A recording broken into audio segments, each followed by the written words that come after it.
You actually went to Give me some good news. Can you hear me now? We can hear you. Can't hear you. You got that thing that says turn up volume, you need to turn up the computer volume? Let me see. No, it's all about. Hmm.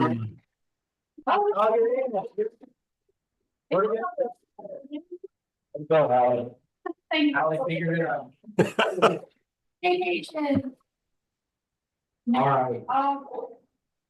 All right. Well, Danny, thank you for being on. Recognize what a treat it is to have you on the Zoom.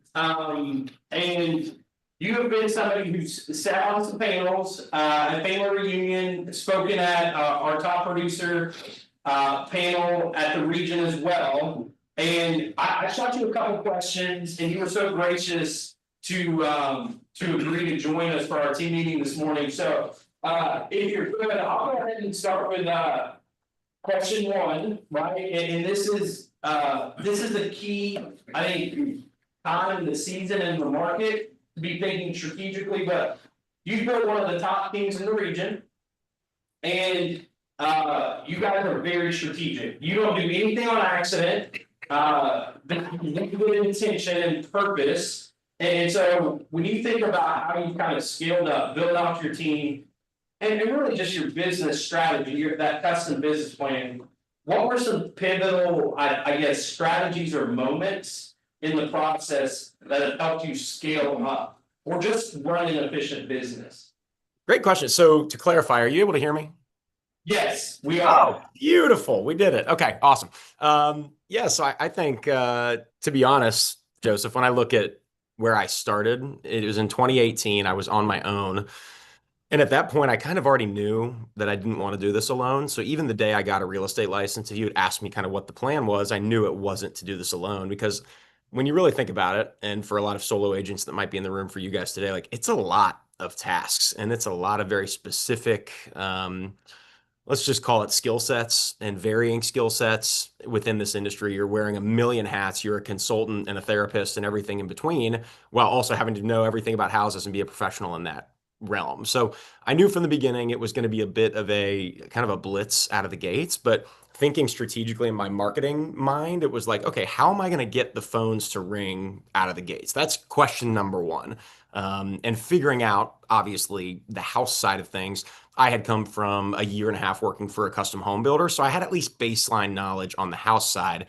It then became realizing for me, like, oh my goodness, like relationships with other agents are a huge deal. Relationships with clients and recognizing, hey, when you're giving people the experience of working with you, you communicating poorly gives them a horrendous experience, or you not showing up on time gives them a horrendous experience. And all these little things that go into it. The beauty of real estate for me, it really is this at the core. And this is why I like team. And this is why I could probably sell anybody on why a team can make their life better. It's that God has given everyone a unique skill set. He's made every single person on the planet different. And for us, we now have 17 people on our team that are vastly different, and their skill sets are different, and what makes them tick and what makes them excited are different. We have people that Mitch, my kind of co-leader, and I always tell everybody, we have a couple checklist people, and then we have a couple like sky high visionary people, and then we've got really, really talented media people, and then we've got realtors, right? And realtors come in all shapes and sizes, as we all know, and personalities. And I think a lot of people, even introverts, are probably told like, well, you could never make it work in real estate.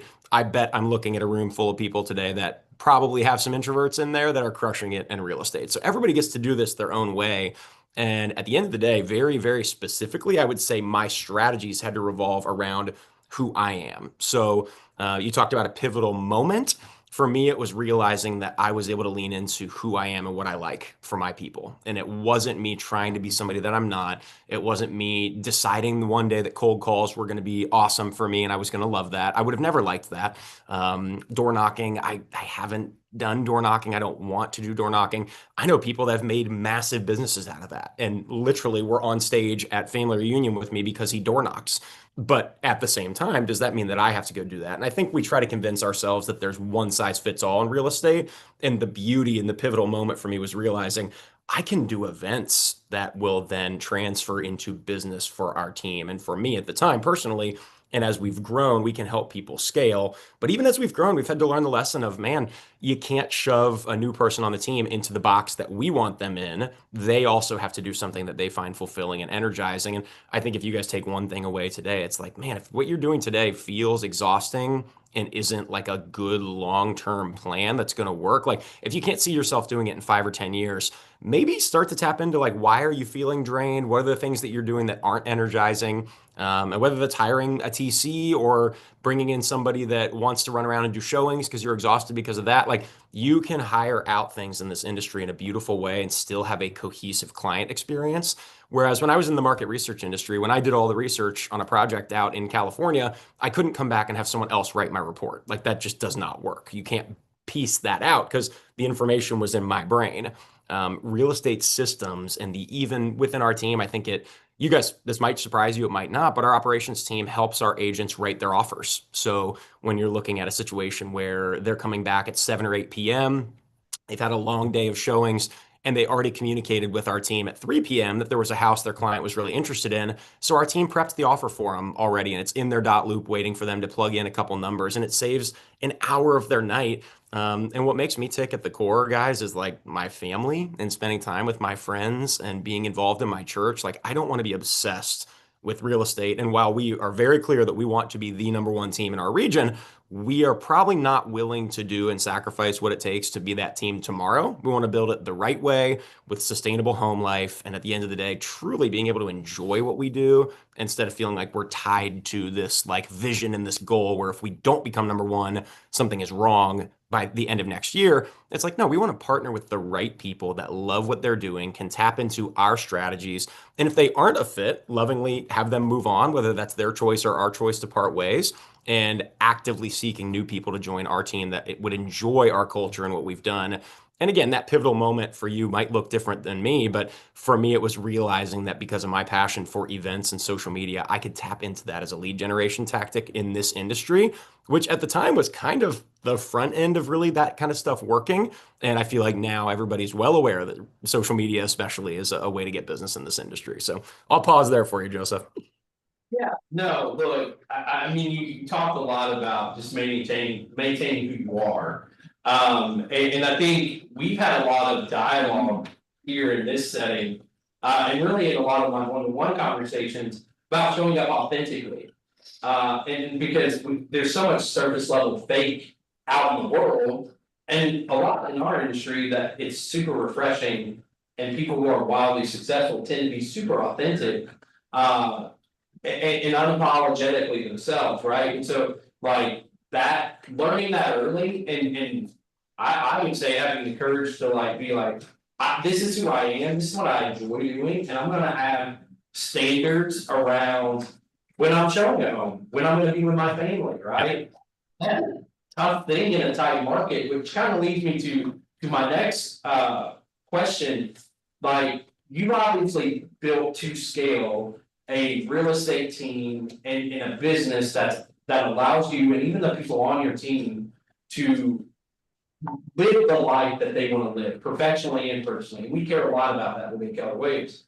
But what makes that tough sometimes is I think sometimes the pressure to get a deal, what it costs to maybe pay for a lead, the market being weird or tight, or buyers have this fear around the interest rate, or there's tariff stuff going on, or there's low inventory. There's 1,000 reasons why any agent might feel pressure or a challenge. Sure. How do you approach those very real challenges or temptations in business to get moved maybe off your center? And I don't know if desperate's the right word, but have a higher sense of urgency that may be required, that you might say, all right, I'm going to sacrifice my family time tonight because I need this deal. Like, how do you approach challenge from the perspective of, how do I make this an opportunity? And I might have a short-term sacrifice now for this long-term gain or opportunity, right? For sure. When you're starting out, there's no question that it is a startup. This is a business that if you're not pouring time and attention and intentionality into at the beginning, it will never work. And there's a reason that's just you'll know the statistics, Joseph. What is it? 80% of people within a year or two that get a license are out of the business almost immediately. Um, this is my team is probably sick of me making this motion. This is going to be real estate, right? It's going to be this as long as we're in it. It's always been this and it will always be this. And if you doubt that, go talk to Gary Keller, shoot him an email. He'll let you know. It's never going to be consistent. And for me, I look at that a little bit of seasonality. So for me, this has been my experience in since 2018 at least. And COVID was weird because that July went crazy. But I kind of know that my November, December are going to start to kind of go this way. January, February in Cincinnati, Ohio are probably just as gross where you guys are as they are for us, those months. And then as it continues to get better in March, April, May, June, and you do make, hopefully, a lot of money in that time frame as things are picking up a little bit. And again, this is a different market where maybe you're not feeling that momentum. But when you do, all of a sudden there has to be a strategy around, are we then spending all of our family's money or our team's money in that moment? Like, no, we're planning long term. And for anyone on our team, my question is, are you going to be in this business 5 years from now? Okay, then plan like it. Don't wake up today and freak out. Like, make a game plan. And if you're looking at marketing purposes, you're not going to sell a house 45 days from today if you're not marketing today, because the person that you're going to work with then has to, at minimum, contact you, get pre-approved, see some houses, and get closed, which, unless they're a cash buyer that's just never talked to you and it's going to be a 7-day close, that's possible. But let's think in our brains down the road a little bit of, if we're not marketing right now, we're not tanking ourselves tomorrow. We're tanking our numbers 2 months from today. And I think what I've seen very consistently with the agents from our office since the day I started, and I was one of them, and at the time I didn't understand it.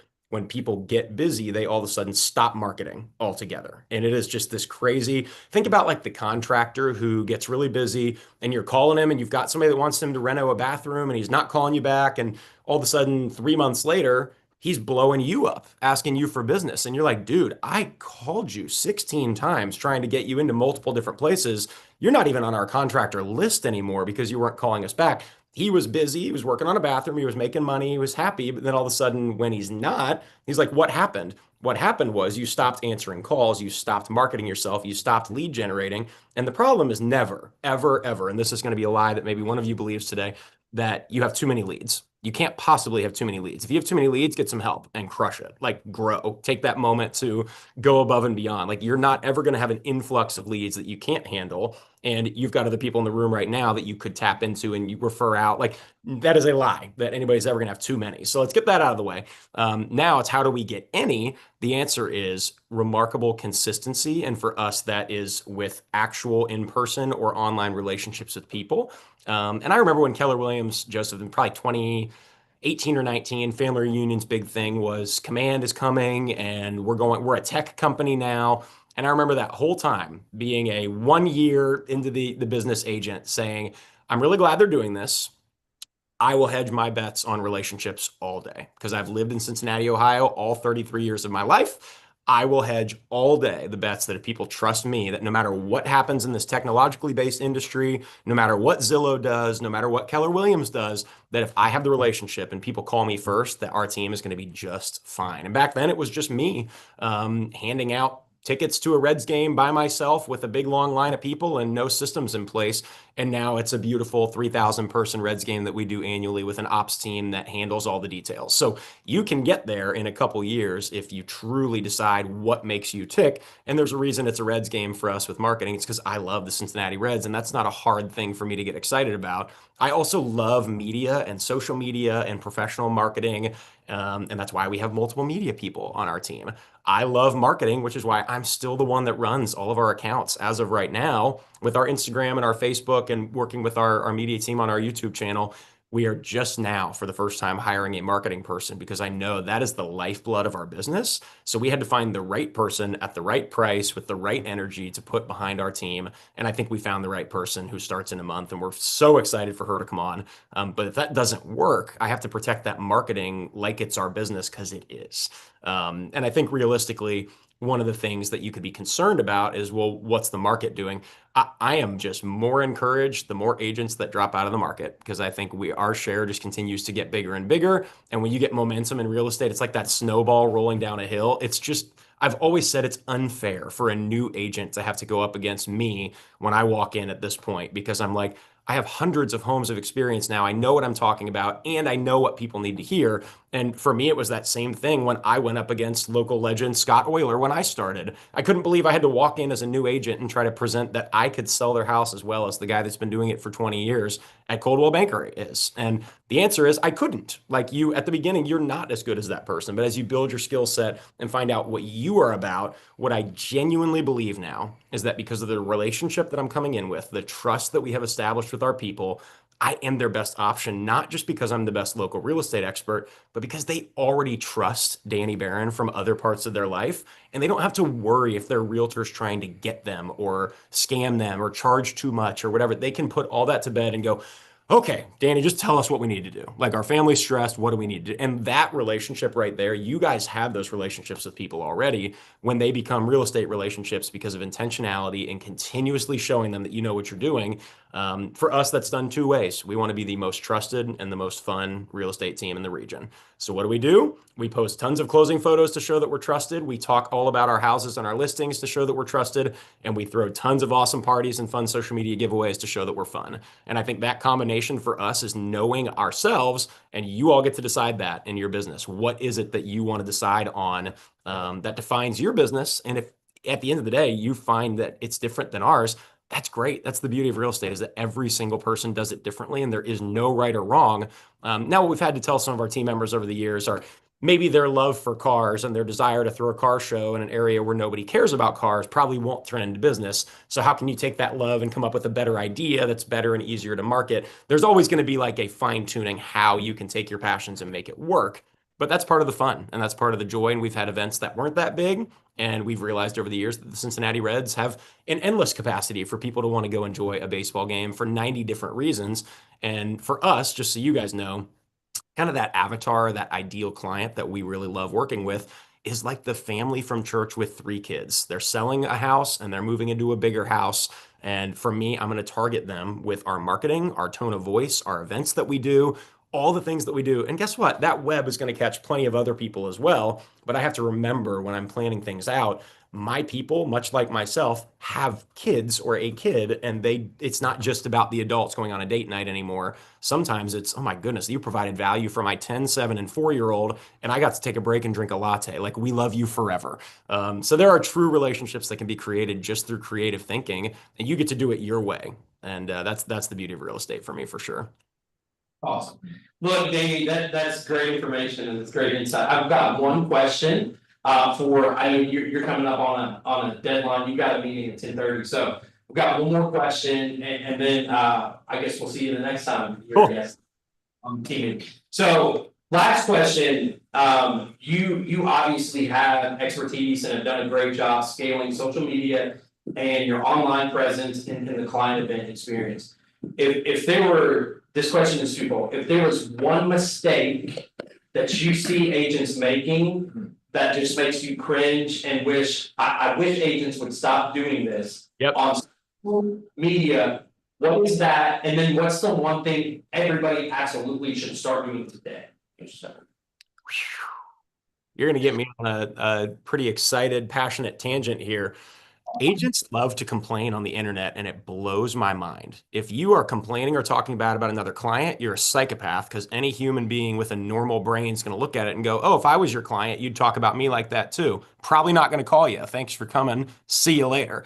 And at the end of the day, if you're in a position where even you just had a bad day and you want to get online and rant about it, or is someone going to trust you with the largest transaction of their entire life because you had a tough morning and you thought you'd vent it out to the world and tell everybody about it? Like, I just have such a passion area for this on you get the opportunity to show everyone exactly why you are the trustworthy resource. The internet is free. It's the ultimate way for you to be able to put yourself in a position to best brand yourself. It is a personal brand, and you're going to taint it by being a whiner. My I'll get off my soapbox there. Don't do it. It's the worst thing ever. People do it. You all know who does it. You're all laughing because you know the agent in your office or in your region that does that right now. And you're like, you shouldn't be doing that. And what blows my mind is they still sell houses. I'm like, who is calling these people and putting themselves subject to this? Anyway, that's number one.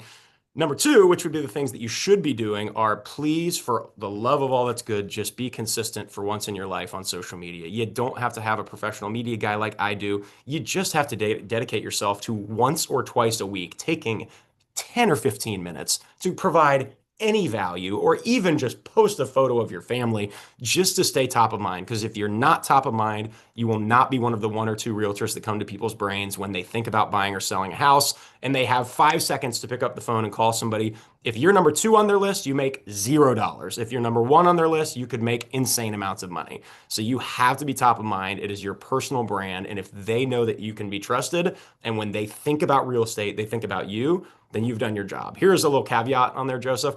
I will never be mad. And I have to like check myself on this sometimes because the urge is there.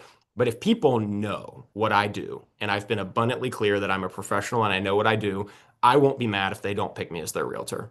It is my fault if they don't know what I do. And it is my fault if they don't know that I should be trusted. And it's my fault if they don't know that I actually care about them and their family and I want what's best for them. So if I see a house get sold, which we all have on social media, and your friends are standing in front of the door on the new doorstep, and you're like, how did they not call me?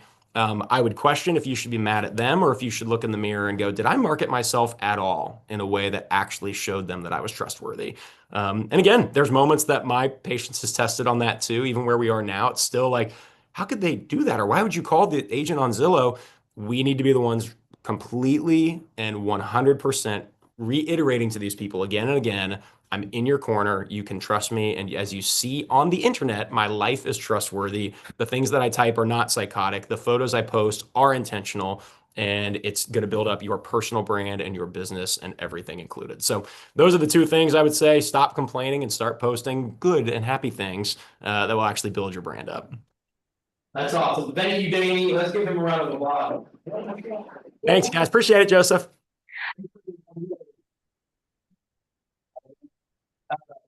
Dana, do you want to come up real quick? I want to introduce you real quick. Dana is our sponsor for today. She is obviously our favorite lender from Keller Home Loans. She brought me your delicious breakfast. What do our agents need to know? I actually wasn't gonna take up time, because I know you have other guests, but, so I just wanna remind everybody, next Tuesday, after the team meeting, I'm hosting a short presentation on Agent Plus. To give you a much condensed down version of it so that you can see the key points of it, the fees, some stories about that. And then I think we have, coming in afterwards, Clear Title's gonna come in and present something, I'm not quite sure, a demo of something, so it'll be a short session. Mine will be no more than 15 minutes, so I encourage you to come listen to that. And let's just talk about your concerns around Agent Plus, because I mean, we're leaving money on the table as agents by not investing in that program, so let's do that. Awesome. And that's it. Thanks, All Dana. right, thank you all. Awesome, thank you. All right, and my honor to invite Richard Gibbons, our Bluegrass Realty president and CEO up front. He's got a market update, and I think we'll have some time for some questions depending on the content, but thank you so much, Richard, for being here. We love being a part of Bluegrass Realtors, and you all do such a phenomenal job. You've done a great job in the office coming in, and you know, my personal favorite is Janice. So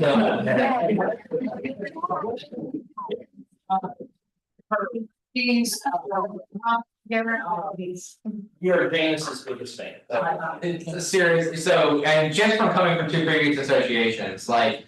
Somebody on staff at the association who actually stays on top of like helping you with your license and stuff. She's 1 in a million. There is nobody else in the country who's doing that. So yes, Janice is probably the greatest human being on planet Earth. I love her to death. Patience is incredible. She really, that's the reason we call her St. Janice.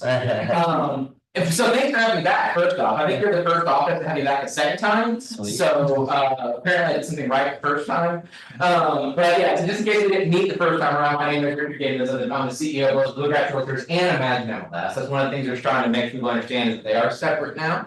Talk a little bit more about that in the future. One of the first things I want to point out is if you guys haven't listened to this yet, we have a new podcast out. The first one's just, it's Todd Hyatt, the president this year, no big deal, right? But it was kind of honestly our pilot to kind of get started. Very next one is David O'Neill, Fayette County property appraiser.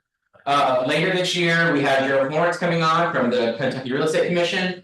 We're about 4 times a year, we're gonna have Dr. Michael Clark is gonna come on. He is an economist with the University of Kentucky. So he's gonna come on and give us like the 4 L's, land, lumber, labor, and lending. Right, the economic stuff that we can. If you guys have ever listened to Dr. Lawrence Yun from NAR, everybody loves their stuff. I literally was like, here's what Dr. Yun does, do that before Kentucky. So he's gonna come on 4 times a year. We're looking at getting, you know, judge executives and mayors and politicians, like.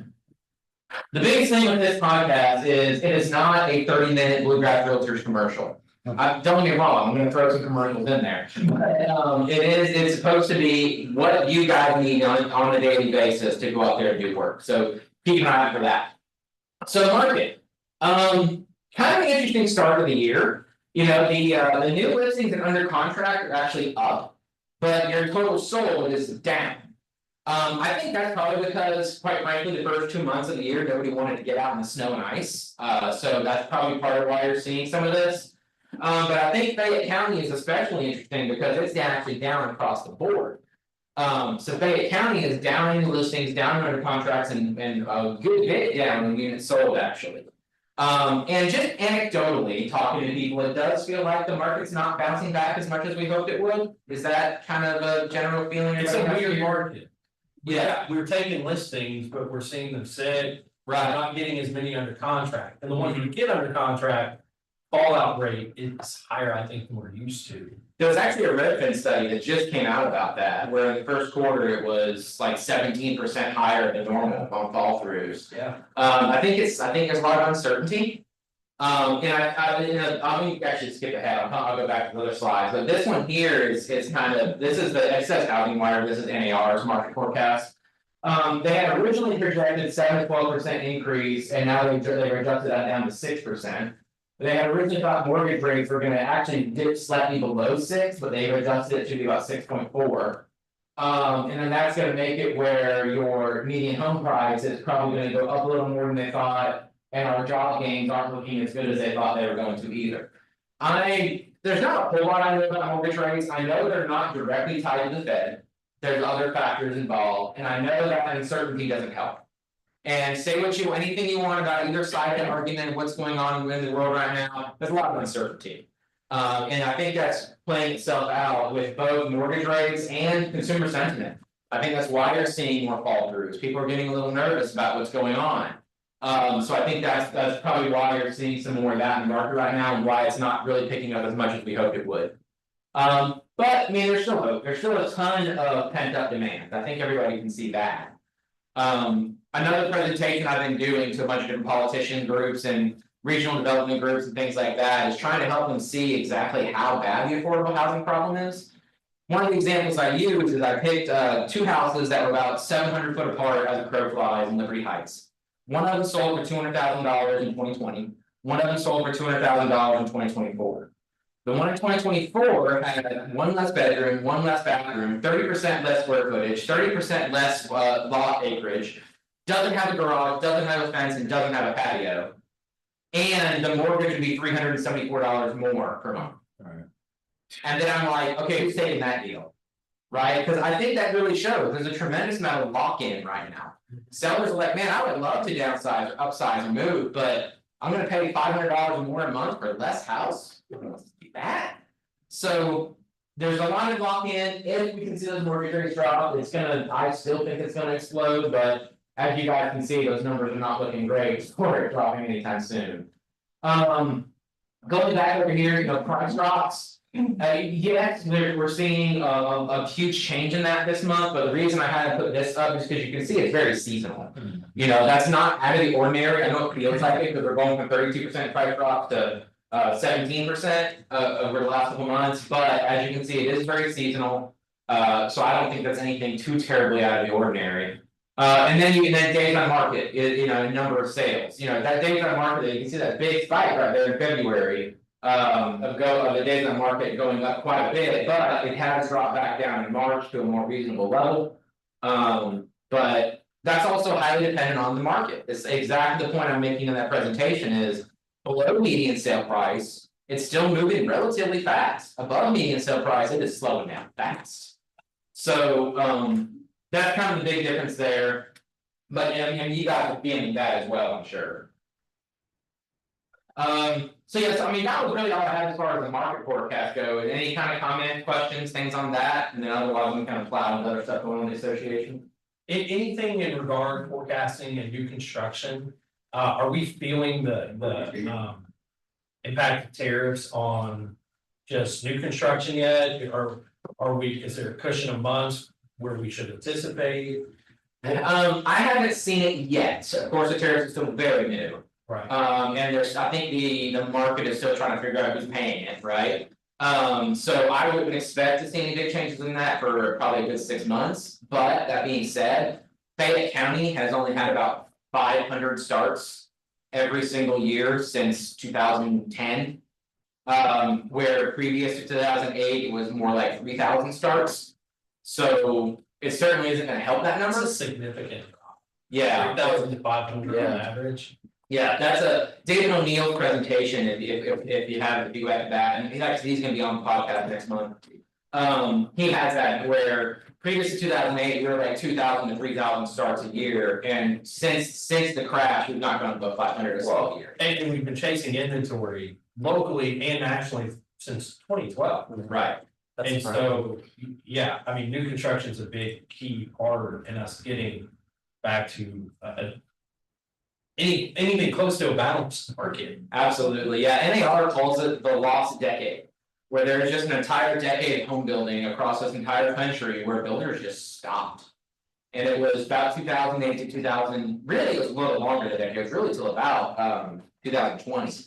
And only some areas have really picked up, and Lexington's not one of them. We have not picked up our new construction at all. Mainly because of other political issues in the area, right? I mean, we all know what's going on there, but yeah, it's tough, and we have to get more inventory in the market. And then you add on the fact that now the inventory is not coming from sellers because they're locked in. And they got a lot of equity. Right. Right. Which is one of the points I also make. Like, I'll make that presentation, I talk about that, but I also say like, it's still a good time to buy. You know, once you've entered the market at one level, you can use that equity and pass it into the next level, and you're still kind of at the same spot. You move with the market once you enter. So those people that have a lot of equity can still operate, but the people who have zero equity are trying to market, it's really rough for them right now. Yeah, it's dang near impossible. Alright, so yeah, so that's the market. This is one I like to bring up, let's talk about forms. I know there's some pain out there because there are some people who are requiring the old one. And it's just a massive pain, but in this room, is there anybody who's still primarily using the old purchase contract? Or all of you pretty much on the new one now? Okay, well, that's good, thank you for that. And that's been the feedback I've been getting. As a matter of fact, we did that survey, if you guys noticed recently, we did the survey, where the question was on there. It turned out it's like 73% of the association is primarily using the new form. So it's actually had very high usage, it's very well used. That being said, I understand a lot of the points that people who are fans of this one have made, and we are looking at making changes to the new one based on their feedback. So one of the things we did this year is we built the forms committee on purpose with some of the opponents of the new agreement on that forms committee. So that they can provide their feedback, we can make some changes, and by the time they leave, like, it's either, okay, you're either gonna be on board, or you're just a person who's never gonna change. You know, it's like that, it's one of those two things at this point. What's your primary excuse of why they want to use it, that the buyers can just back out for no reason? Yeah, I mean, that's always a big conversation, is the entire idea of the, like, the due diligence period. That's something that I've seen time and time again. You know, some states do due diligence periods, and then there's always opponents, and some states do the old way, and there's always opponents, no matter what you do, people can disagree. Sure. But there's a lot of little things like, I don't remember off the top of my head, but we have like 5 pages of notes right now. What we see a lot of actually is. Most of our agents are using the new contract, where they have to use the old one. Is when a listing agent is requesting the offer. There's one office that So they. it's not even so much that. There's this unwillingness for agents who are repping buyers to use it. It's a lot of the pushback I've seen, or at least I'm familiar with, just conversations with our agents is. Hey, I'm using it because. So and so requested it when we put in an offer. Right. And so I don't know that we have enough conversation about. If you receive an offer, present it. Like regardless of if it's on a napkin. So like, I do think there can be that conversation. But yeah, I totally agree. So that's what we're seeing. The thing I'll say about that is that KRC law and the code of ethics both state that if you receive an offer, it should be presented. Full stop. Yeah. Now, both of them also have a little caveat that says unless requested in writing by the seller. Right. So where they get out is the listing agent just tells the seller to say, hey, tell them then we're not gonna look at it until we get a new contract, so you're stuck. Or it's in their listing agreement and the seller doesn't even know what they're signing. Right. So, I mean, nobody's really held their feet to the fire about that, to my knowledge. Right. Not necessarily advocating for that, but I'll just put that out there and leave it on the table. But I am fully invested in trying to solve this problem, because it is a problem. The one of that story that just made me sick in my stomach was somebody called, it was actually a consumer that called me. And they were in that under median price, really tough market, multiple offers. 3 houses, 7 different purchase agreements. And it was, and that now. Digging into a little more, it could have just been 5, 2 of them were really like the realtor's fault for not like looking and seeing what it was supposed to be. But still, like this consumer signed 7 different purchase agreements on 3 different houses. Lost out on one of the houses because one of the requirements was they had to have this and their realtor couldn't get it in time. And by the time they got it, they already submitted their offer. Like, bad situation. And just making that story. It took me a minute to find it when I was forced to use it. Yeah. He had to send it to me. And I'll get to that in a second too, after I get the question back, but like. My biggest heartburn is what does that consumer feel about realtors, right? That really bugs me. What do you got in the back there? I've always wanted to ask this. Sure. So I did a deal in Kentucky. And they start, I started getting offers and I think I had like 13 offers came out of this house. It was crazy. All of them are different.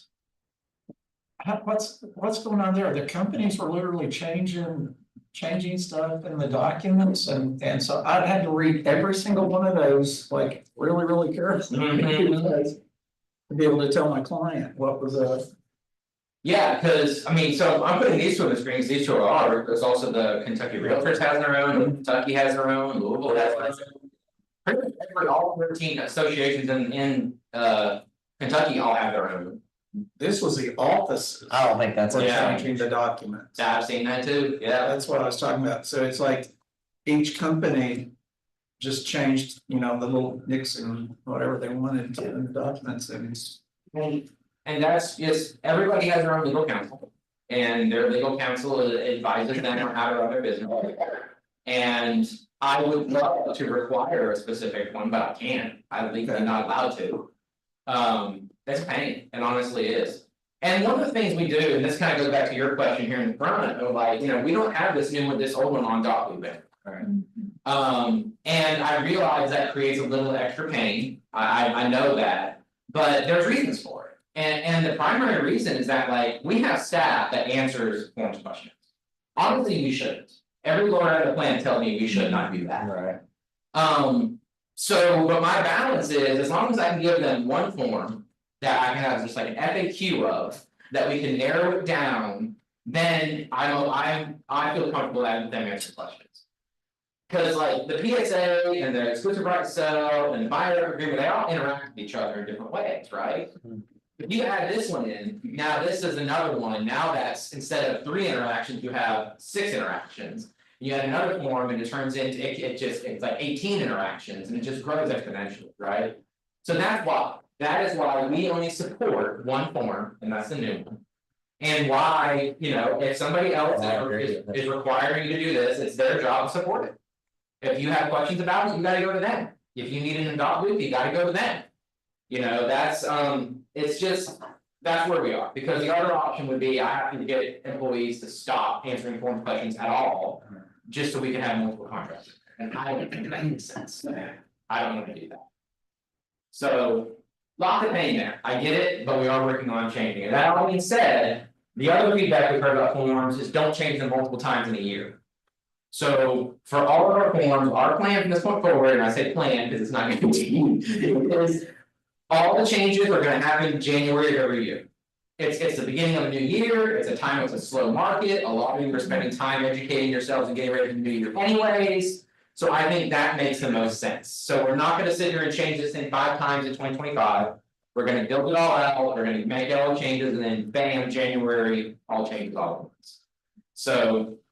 Again, that's the plan, and they already come out with another thing tomorrow that blows it all up, but that's the plan moving forward at least. Alright, so and just in case you haven't seen it, we did put this out. So one of the, I think, legitimate gripes about the new contract is it's kind of a pain in the butt to have. You're looking at one section and then you need to refer to a different section. So we put out this thing, it's 1 page, it just took 2 slides here. That's, and like, for example, I'll use that very first one. When you're filling out lines 32 through 36 about propane tanks on the first page, you might also want to look back and look at line 301 to 305 that talks about how fuel and permeated fuel in the tank is handled at closing. So we've created this kind of reference sheet, and it's a 1-pager. You can print it out, laminate it, hold on to it. That kind of gives you that, okay, so in this section, because you know all the terms are on that first page and a half. If you're looking at this, you might want to refer back to here. Another one we're working on, that should come out probably in the next couple months, is kind of a section paraphrase. You guys do it, you're sitting down at a dining room table with a seller or buyer, you're like, okay, so this section basically says this. Right. We're gonna have a lawyer approved paraphrase of each section that you can use as a reference. Right. That's a work in progress, like I said, probably give me another month or 2, mainly because we're working on getting new counsel right now, but. That is a work in progress for you as well, yes. Can we find this one? It's on Forms Library. Oh. On Bluegrass Realtors, on the member dashboard. I think we also stuck it about, but don't quote me on that. And then classes, of course, we keep continually pushing out all the form classes, CE approved, free CE. One of the member benefits you get through Bluegrass Realtors. We got plenty of those coming up, we average about 2 a month. And there's plenty more days available on the website, again, Janice being the amazing person she is, has like the entire year planned out already. So you can go on there and plan way in advance if you need to. Here's another one I talked about is central lock. So just kind of general feel in the room, thumbs up, thumbs down, right central lock, hate central lock. That's like, okay, you keep it updated. About 64 weeks, but not normal.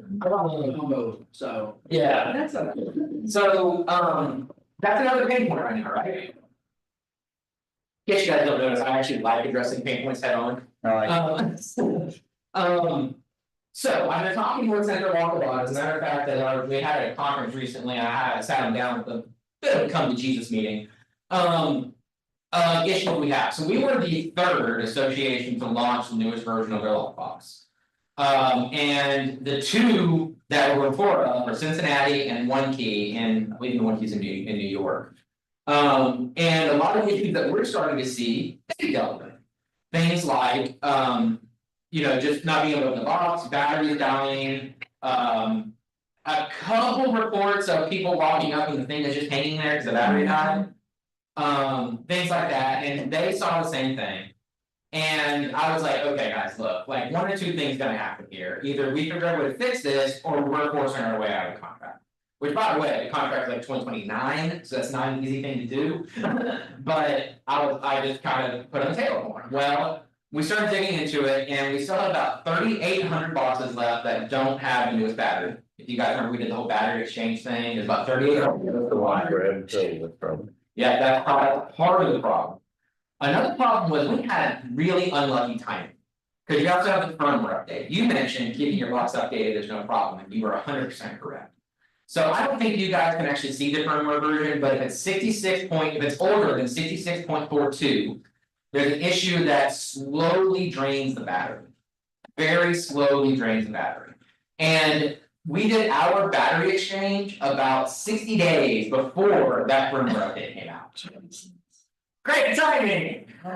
So we have a lot of boxes in the wild that are on the open still. So over the next couple of months, you're gonna see another big push from us of get your batteries updated, get your firmware updated, here's the instructions on how to do it. So Central Lock is actually headquartered in Cincinnati, so I'm making them like send us employees to help with this. That we might even do like an office your size, if everybody just brings their boxes to the office one day for a sales meeting, we'll have a Central Lock guy show up. Good. So that's the kind of stuff we're gonna be doing, to really help solve this, because I've talked with Cincinnati and One Key, and both of them have assured me. That if you get the majority of your boxes on new batteries with the newest firmware, the issues mostly go away. So that's gonna be the big push from us coming in the next couple of months. Cool. I wanna make sure everybody has seen all these the new products that have come out recently, we're pushing those more and more. Forewarn is getting into old news territory, but I still like pointing it out, we have had over 1,000 signups on that already. If you haven't Thank you for already, doing that, by the way. Thank Yes. you. I had friends in Yeah. other areas that it was paid for, and once you guys paid for it, thank you. absolutely, yes, good. How do we sign up for Forewarner? So just get to the Forewarn registration page however you need to, whether it's the website or the app or whatever, and as long as you sign up with the same email that you use at Bluegrass, you'll get it for free. Okay. So whatever the easiest way is for you to get to their registration, do that. So yeah, great product, in case you haven't seen it, enter a phone number, get information on the person, including criminal history, nationwide criminal history. So if they move to a different area, they can't hide from their, their past. So really great product, and I'm gonna start giving some numbers here, and there's gonna be a reason for it, but if you were not a member of ours, that's gonna be about $240 a year. Next one up is real estate news, that's another one that the subscription for that is about $200 a year if you're not a member of ours. But it gives you access, it's kind of like an Inman without the clickbaitiness. Yeah. Is the way I describe it. Just quick Inman story. There was a decision that happened in NAR that I was a part of, and the headline on the Inman story was NAR passes controversial rule. I'm like, wasn't that controversial? That was part of the decision in the past 80-20, like, why is that controversial, right? So just an example, like, if you're reading Inman, just don't. But real estate news, they don't shy away from the hard things, they're not gonna sit here and like blow smoke up NAR's butt. But they're not as clickbaity and incendiary as other news sources are. Again, free for you as a member, as long as you sign up with the email address you have on file. And finally is Real Reports, and that's one that just came out recently, it's got a couple different levels to it. There's a free level that you enter a property address and you get, I think there's about 12 different data sources all kind of in one place for you on that property. There's also some other ways that I'm not super familiar with, but you can actually use it to like create a widget that does lead gen somehow. They have classes on that if you want to know more. And then there's some buy-up levels that give you more access to more sources, and you get a discount on those as well through us. The highest level, I know if there's anybody in here who deals with like short-term rentals or long-term rentals, you can actually get like projections on how much you think that property is gonna do through a company like AirDNA. And that one, I think after the discount's like $20, it's really not that much. So that one, the level of do that is $120 a year if you're not a member of ours. So I bring all that up to say $240 plus 200 plus 120 is for $560, I did my math right? Yeah, $560. And your MLS dues are $500. So right there, just right, we're not even talking about access to the MLS yet. Just in terms of the tech stack that's provided to you is the value you're getting through Imagine MLS and Bluegrass Realtors. So I'll get back to that, that's just a big commercial, we'll get back to that in a second. Some other things coming up is we've launched a new program called Listing Integrity. That is gonna start doing proactive MLS enforcement. Based on this, so we've got marketing remarks, timely listing entry, closing information, independent status, and web-based paid addendum is what we're starting with. So that's gonna be a bit of a change, A, because you're gonna be getting emails from a robot essentially. But B, we're being more proactive, which means we're gonna catch more, right? So if you get an email that's talking about one of these and it's from, we made it look like it's from us, so you'll see it, but it's like might have listing integrity in the name or something. It is right, it is true, and the email is gonna tell you, this is what was violated, this is what you need to do to fix it. So follow the instructions, the system will automatically update itself, everybody's happy. The thing to not do is think that we're coming after you because you did something wrong. Like this month actually makes 8 years in the business for me, and I've come across exactly 3 times in compliance that I thought were actually malicious. The majority of the time, these things are simple mistakes, stuff that all through. By the way, and then one more comment I got you, the thing I see most often is when people are busy enough, they probably should have an assistant, but they don't. That's where we start seeing the most compliance issues. Go ahead. What's the motivation for like all the changes that have been happening in the last few years? Like there's so many. There's a lot, yeah. So, I mean, part of that's kind of a hard question because there's a lot of different reasons. So, proactive compliance, bringing on new benefits, things like that, is we have to sell our value. We have to show that we are a valuable piece of your everyday part of your business, right? And for MLS data to be valuable, it has to be accurate. You know, if you go overseas where they don't have an MLS and you don't actually know if the house is for sale or not, because it's still generating leads for somebody, so they're still paying to keep it up there, like, it's a pain.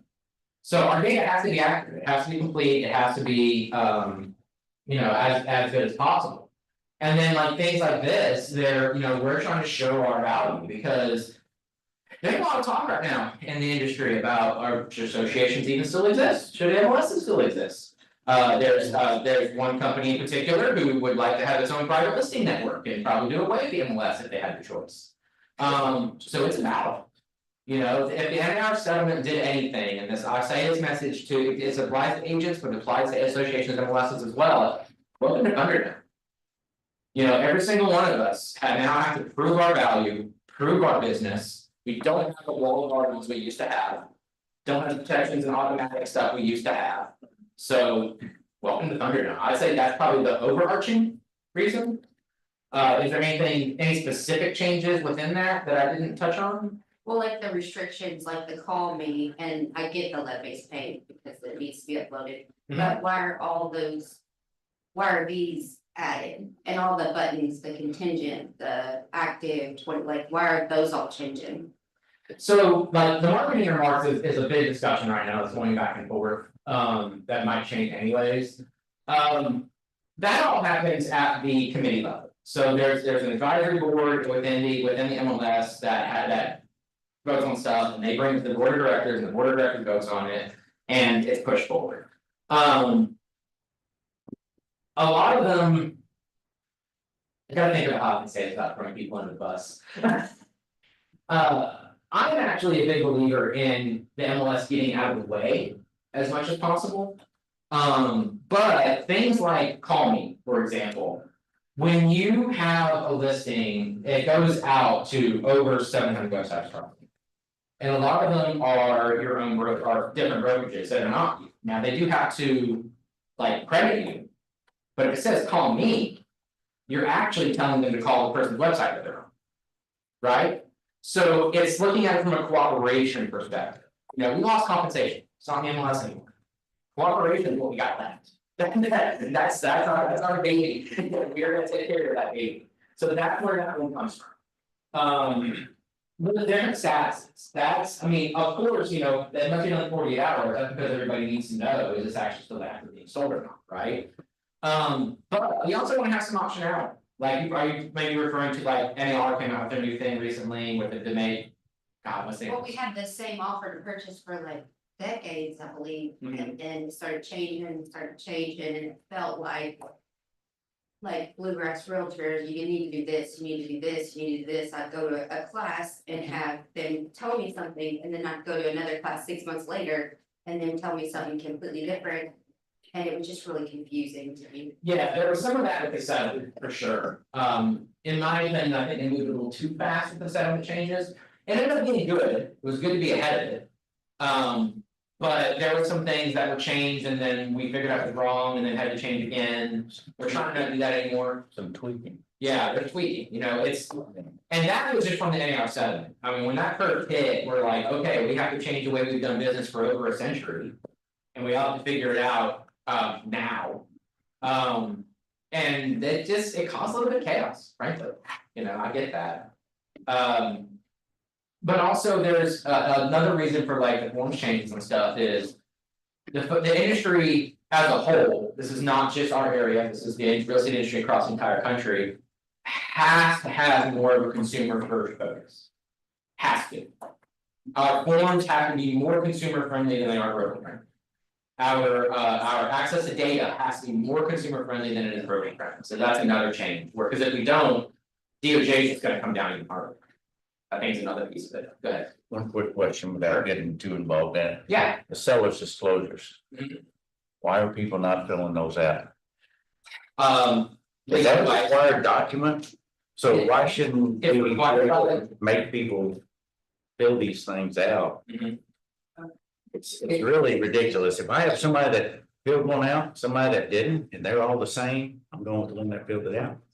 Because they're not, you know, I'll show that to all my clients and they're like, what are they trying to hide? Mhm. Exactly. They have to know some of that information. I agree. Now, if it's power of attorney and the states, that kind of stuff, I understand. They don't know that stuff. Or there's in it. Right. But there's so many of these, they just not filled out. So the story there is that the requirement to fill that out is a KRC requirement, not a direct requirement. We do require it to be uploaded to help support the fact that it's KRC. But there are a lot of lawyers out there who tell their people to not fill it out. Well, I don't know, I'm not a lawyer, I'm kind of with you, I'm just like be transparent, right? But you know, if people's lawyers are telling them not to do something, then they generally follow them. So that I can't really comment on much, except for like, I know. As a leader, we have attorneys, right? I've had attorneys my entire career. The attorney's job is to advise you of the risk. And sometimes it's leadership's job to take it anyways. And just some people are more guided by their lawyer than they probably should. Be mine.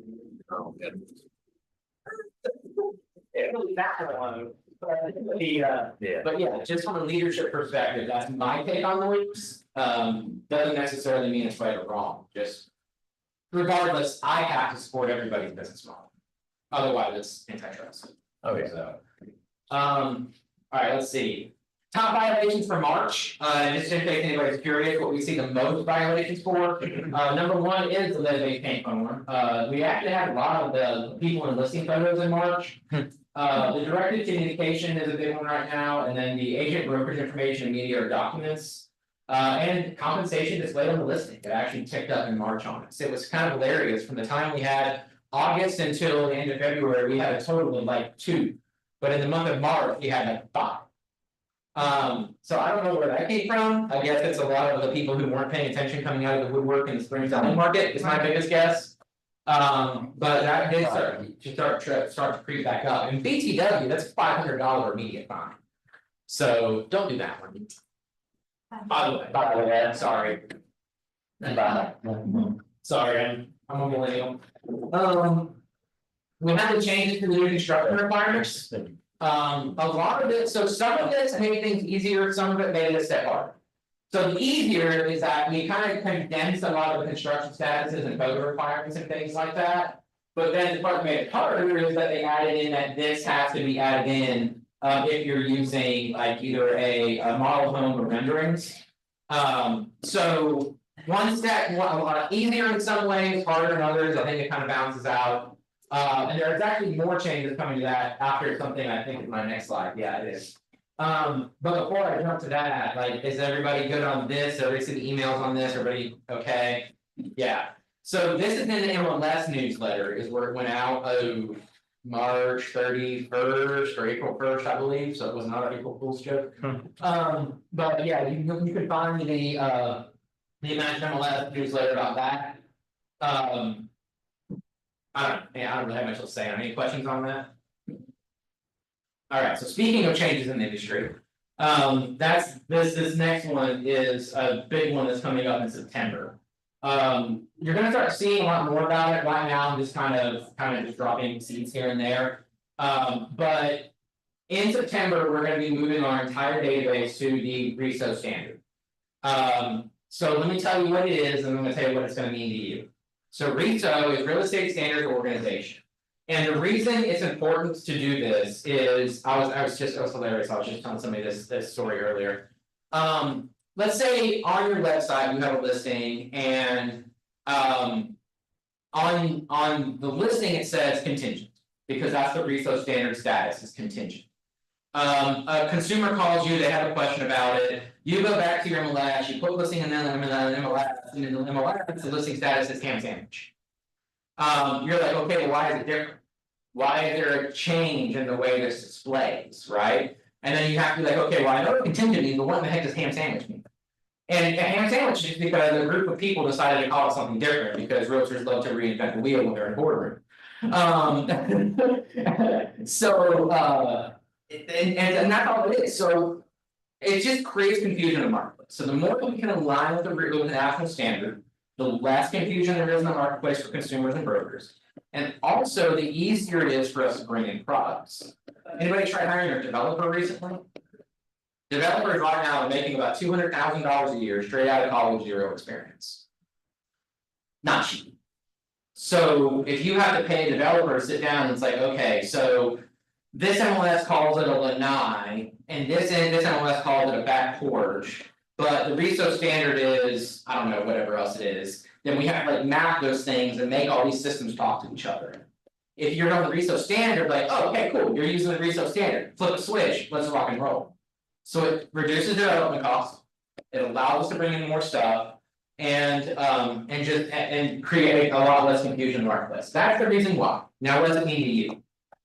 I would, and this is me just completely ripping a number off the top of my head, I'd say about 85% of the fields in our MLS are already called the right thing. We've actually been working on this kind of slowly for quite a while. Some of them are gonna have to move a little bit, they may have to move to a different spot, maybe instead of a drop down, it's a checkbox, or vice versa, like you're gonna see a little bit of movement. And then there's about 15% of fields that are gonna have to be renamed, but when they do, we're gonna have the old name in parentheses next to it to kind of guide you. So the form's gonna look a little different, and then, but most of the stuff should be named the same. So don't worry too much about it, like I said, you're gonna have a ton of marketing on this, a ton of hand holding. We're gonna have like little help bubbles and parentheses and all kinds of stuff in place to help you. But that's gonna happen in September. The other thing that's happening in September is, and this is some really good news. The way a listing is added to Flex MLS also changes. So right now, it's very linear. You start with address, you go to next, you have your main fields, you go to next, you go to details. And then the part that's always annoyed me about Flex is like, if I want to have the photos in before I go live, Right. I have to save it, go to change listing, upload the photos, it's a pain. Okay, the new way of integrating your listing, two good things about it. One, you can start the process anywhere you want. If you want to do photos first, if you want to do details first, anywhere you want, you can start anywhere in the process. You have to, then you can go anywhere in the process. And it's completely responsive, so you can do it on phone, you can do it on tablet, you can do it anywhere you want, right? I know, that's amazing. So it's gonna be a little different. If you guys have seen like websites have changed recently, where like before everybody had stuff across the top, now you have a little hamburger menu and it slides out on the left. Like that's the way Flex is gonna be now. Oh. You're gonna have a little hamburger menu, slide on the left, choose where you wanna go, fill it out. Yes. So, it's gonna be different, but there's there's a lot of better things about it, the responsiveness. Starting where you want, things like that. That's brilliant. In the future, they are gonna work in things like, okay, let's upload the photos first. And the photos are gonna, a computer vision is gonna look at the photo, and it's gonna say, oh, you got stainless steel appliances. Let's go ahead and go check stainless steel appliances for you. Now, that feature is probably 2026, to be clear, but it is coming in the future because of that. I have a question. Go ahead. So, when it comes, so that's just. Made my day, made my day.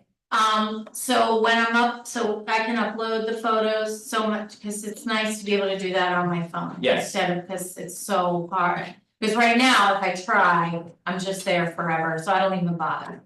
Cause I just do it on my computer, cause it just, forget it, everything freezes. So, will I be able to move them better on my phone then? Yes. Than I do now? Yes. Because now it's just, okay, Yeah, no, like, it's ridiculous, theoretically, it's Okay. the same page no matter what you're looking. okay, Whether it's desktop, mobile, tablet, anything should be exactly the same. alright, So yeah, it's gonna be, I'm pretty excited about it, I've seen demos of it and I've played around oh, with it and fantastic, it is different. We are moving your cheese. that's alright, that's okay, that's But. okay. I don't mind, I don't mind, I like progress. Yeah, so Good. It needed to be changed. it did, It did. and the part that I'm excited about is I'm kind of a futurist when it comes to technology. Yeah, I'm good. So I can see where this is a launch pad for better things. Yes. You're due, So, yeah, this is, Absolutely. like, right now, we've been kind of hitting a ceiling, this is Yes. a whole new. floor. oh, good, So- but you're overdue. Yeah, absolutely, so I'm very, very. That's excited. cool. They're in the Stone Ages.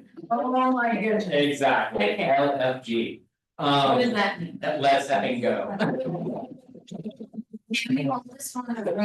Get her caught Any other questions on that? Any other concerns?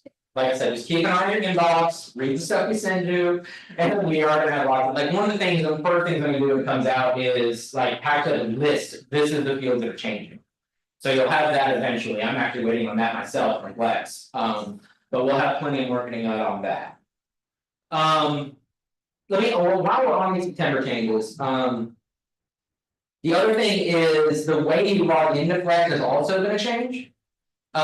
So right now, you have your bluegrassfilters.com, you click on login, you have a member dashboard, but then you also have going directly to Flex and you log in there.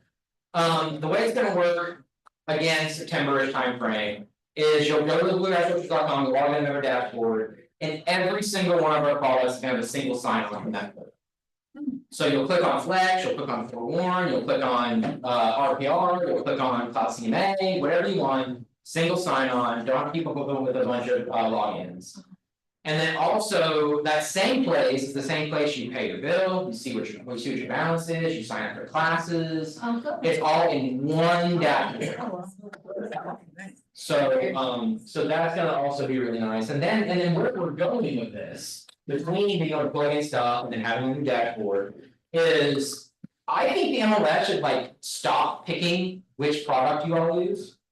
Like instead of having, okay, we have Cloud CMA as our CMA product, I would have 6 CMA products on there. Yeah. You choose the one you wanna use, and we're just facilitating it.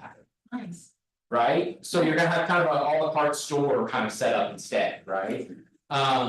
Probably it's something like, okay, if you pick one, it's included in your dues, if you want two, you gotta pay extra, I don't know, we'll work that out. But that's kind of where we're going, is a more of a, that you pick what differentiates you. Yeah. Instead of the MLS picking. So that's a very future looking thing for you, but. Alright, so along those lines, one of the things I'm working on a lot here, you don't tell me if I start running out of time, I have no idea how long we actually have for me, just yell at me. 10 minutes. 10 more minutes, got it, okay, got the thought there. I'm here because I want to improve feedback loops. You're good, you have you got it. Awesome. Yay.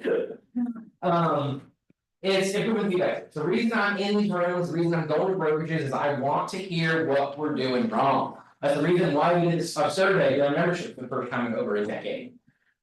Is we want to know if there's anything we're doing wrong, start, stop, continue. What should we start doing? What should we stop doing? What should we continue doing? anything along those lines, my email is richard@bluegrassfilters.com. If you just have a help a Bluegrass Filter save, that's fine, they'll give it to me. And then you can have your leadership, you know, this year's president is Todd Hyatt, president-elect is Mike Kinnon, treasurer Paul Elder, and then your media class president is Randy Newsom. Or of course, you can reach out to anybody in the board of directors, pull the board of directors, see who you're friends with, take them a coffee, you know, give us that kind of feedback. And we're really trying to make sure we're doing what the association needs us to do. And then of course, when fall comes around, sign up for a committee. One of my favorite sayings is that if you're not on a table, you're on the menu. So get a table, you know, be involved in the process. Every single person who signed up for committees last year got put on a committee. Every single one of them. So like, please sign up for those, be part of the process, make sure your voice is heard.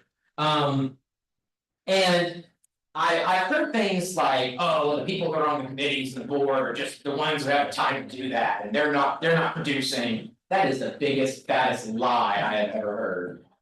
The majority of the people that I work with on board of directors and committees are high performers. And a lot of them will credit the relationships they build through being involved with the association, but part of that.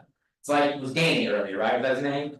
I'm with him, like, I'm a tech guy, I love technology making our lives easier. But shaking hands, breaking bread, looking people eye to eye, never gonna replace that, ever.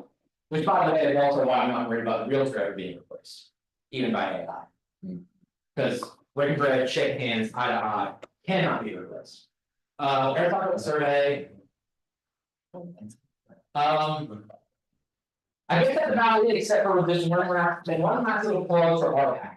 And I know a lot of you, so you heard the word politics, you heard. It sucks, right? I hate politics. I hate everything about it. I haven't watched the national news in probably a decade, because I just can't. Me either. I can't. Yeah, I get irrationally angry. And that's whether it's Fox News or CNN, like Coco, right? But you know, I still have a major investor pin right here, $1,000 investment. That's because I believe in what that does for our industry. So my favorite example is 1099 W2. If you guys go look at the what the IRS says for 1099 is a thing called the three-way test.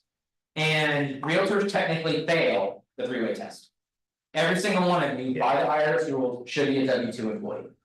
But there's a carve out in the IRS tax code that allows real estate agents to continue being 1099s. Every single year, the IRS wants to get rid of it. Every single year, I have NAR and RPAC fights. So what I keep telling people is like the minimum investment to be considered a investor in RPAC is $30. So if you didn't get a $30 tax break for being 1099, I give you a pass. Everybody else should get involved because it matters. And again, it's coming from somebody who absolutely abhors politics. I mean, even if you want to get into red versus blue, if you look at candidates that have been supported from RPAC over the years, it's almost always 49-51 or 50-50. It kind of flips back and forth depending on what's being voted on that year. RPAC is very purple. It's people who are defending home ownership and private property rights. It's not red, it's not blue, it's not either side. It is a very powerful way syndrome in Washington, D.C. As a matter of fact, in 2024, the organization that spent the #1 highest amount on lobbying in Washington, D.C., National Association of Realtors. So that's powerful. That's powerful in government. So yeah, like I said, if you're not getting a $30 tax break, then you go ahead, you're fine. But everybody else, please. Other than that, upcoming events and just any other questions. Go ahead. I was just curious of the Bluegrass Realtor take on the NAR clear cooperation changes. Is it okay with our association if we, we have, right now we have, coming soon an office exclusive? Can we market those office exclusives now 1-to-1 with different brokerages, 1-to-1 with different agents outside of our Keller Williams, and maybe put the photo of, if we know something that might be coming up in the neighborhood, maybe not the full on, blah, blah, but hey, this may be coming, is that okay with? Let me give some more detail instead of answering it like a yes or no on that, because it's kind of a can versus should kind of question. So let's start with, I'm a huge believer in clear cooperation. I believe clear cooperation matters because of like the Long Island divided thing from Newsday in New York, you guys familiar with that? So what that was a group that put together about 30 testers that went into the Long Island market. They all showed up with the same jobs, same financials, same search criteria, the only thing that was different was their protected class. And it was found pretty clearly that African Americans were taken to African American markets. Asian Americans were taken out Asian American neighborhoods and things like that, and these realtors, like, they just thought they were doing what was best for their client, where their client was gonna be most comfortable, right? But there's an implicit bias there that we don't realize we have. And what clear cooperation does is it gives that total transparency to the consumer that says, hey, you're not showing me this property, why not? Right? So, and when consumers have that level of transparency, it increases their trust in the realtor, not the other way around, right? So that's why I believe in clear cooperation. So now let's go to this new policy, which I'm calling it the worst named policy in the history of policies. Delayed marketing exempt listings, I think that I got it right. The reason this policy needed to come around was there's about 550 MLSs in the country. I would venture 350 of them or so are very ham-fisted about their cooperation. So the scenario is you have a seller at the dining room table, they're willing to sign their exclusive right to sell agreement right now, but they're not ready to list their house for 6 months. In my opinion, sign that stupid contract and the MLS should give you an option to keep it off until it's time.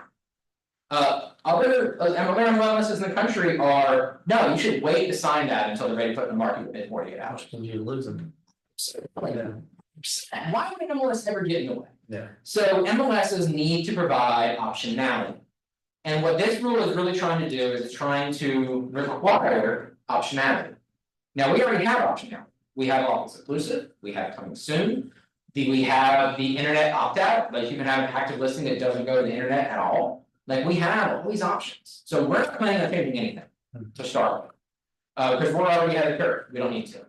So thank you, Imagine Board of Directors, right? No change. Now, the other little bitty, just underlying bullet point they snuck in there is exactly what you just said, is they also somewhat reinterpreted what public marketing is. And they made it say so that brokers one-to-one can talk with each other about listings. And I think if we're honest with ourselves, now it's happening anyways. Right? Because like broker A tells broker B, who's gonna tell on broker A? The person who's getting the benefit of being in the in club? No, they're not gonna tell them. So that was kind of happening anyways. Now, NAR and us as well, I think are being a little quiet about that because we don't really want people to take it too far. And there's still a lot of stuff in the process. I'll tell you right now, we're not enforcing clear cooperation the new way yet. As of right now, clear cooperation rules have not changed. The fines are still in place, everything is still happening until that December date when we have to implement this new rule.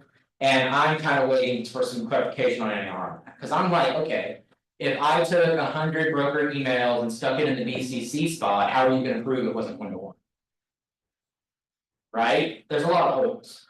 So that one, I would just say yes, but let's wait a little bit and see how it shakes out. Because we're not wanting to move too fast on it, like she was saying over here, and then move and then have to change again 3 months from now. We're kind of waiting. That makes sense? Okay, with that, my 10 minutes is up, but if it'll allow me, I'll keep answering questions. I know everybody's tired the purchase contract being changed, but I was on a Zoom earlier this year and thought I heard some discussion about the inspection period. Since it's like a block of time, the seller doesn't really have a deadline on when they need to respond. Is that gonna change or is that gonna stay the same? It's definitely a point of discussion, whether it changes or not, I can't really speak to right now. The message I've been giving people is like. You mean like when you submit repairs, how long the seller has to? Yeah, because like I had That's one deal where better. the seller waited Right. until 9:30 PM to respond, and then the deal fell through because the buyers were like, well, like, we can't make up our mind. And that's, and the flip side of that is I've also seen like buyers take too long to get the inspection. And the seller only has 4 hours to respond. Yeah, So, either way, and there was one thing that was a little bit more clearly defined in the old contract than the new. yeah, and that's definitely a big point of contention. I think the answer for how it sits right now. Is make sure you're being realistic about how long you need. Yeah. Cause I see a lot of people like using it as a negotiating point, and then you can't meet the negotiating point, like be realistic about it. But also like until the end of that due diligence period, the ball's in the buyer's court. Right. So the buyer has to be willing to walk away, it's that important to them. Right. And that's hard, and that's one of those points that I make is like, we can talk business numbers, all we want. Residential real estate is emotion. Right, and that's where it's kind of hard. And we would like to find an answer to that. Like maybe there's okay, if the inspection isn't turned in by X time, then there's an automatic 7-day extension or blank extension, something like that, maybe. I know there's a lot of conversation about that, which way they go now. Yeah. Anything else? Go ahead. I went to a listing appointment yesterday. Totally prepared to go on and do a coming soon and her have. About 2 weeks to get the house ready, well, that ended up not working out, but they wanted to go over everything. So then I can't get them to sign it. Because I can't do a coming soon and it's too far out when it's a month out. Do an office exclusive, that's what I did. Cause that doesn't mean we have to send it out to our office, but Right. technically you're under contract with an office exclusive, that's what. So if it's more than a coming soon, I always do an office exclusive, because there is no end date, right? No end date. Right.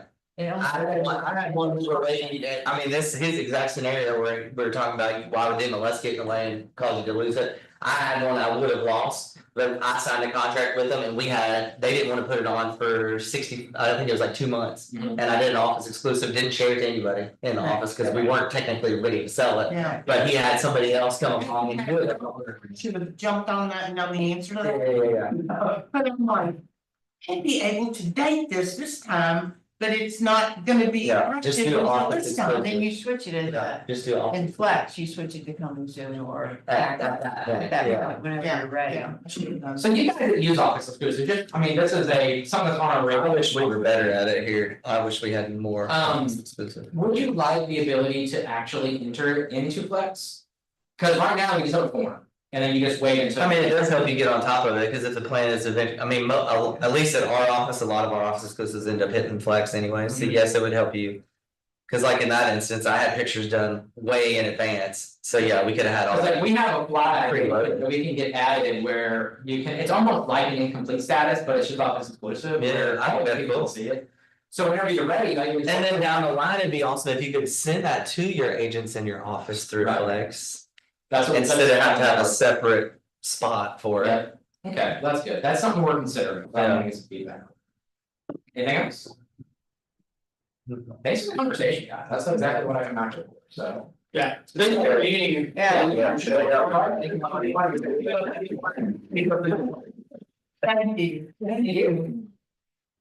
Alright, we have ALC. Yeah. Yeah. Let me grab my computer. I'm Jesse, by the way. I didn't introduce myself. Chris, nice to meet you. Are you down here?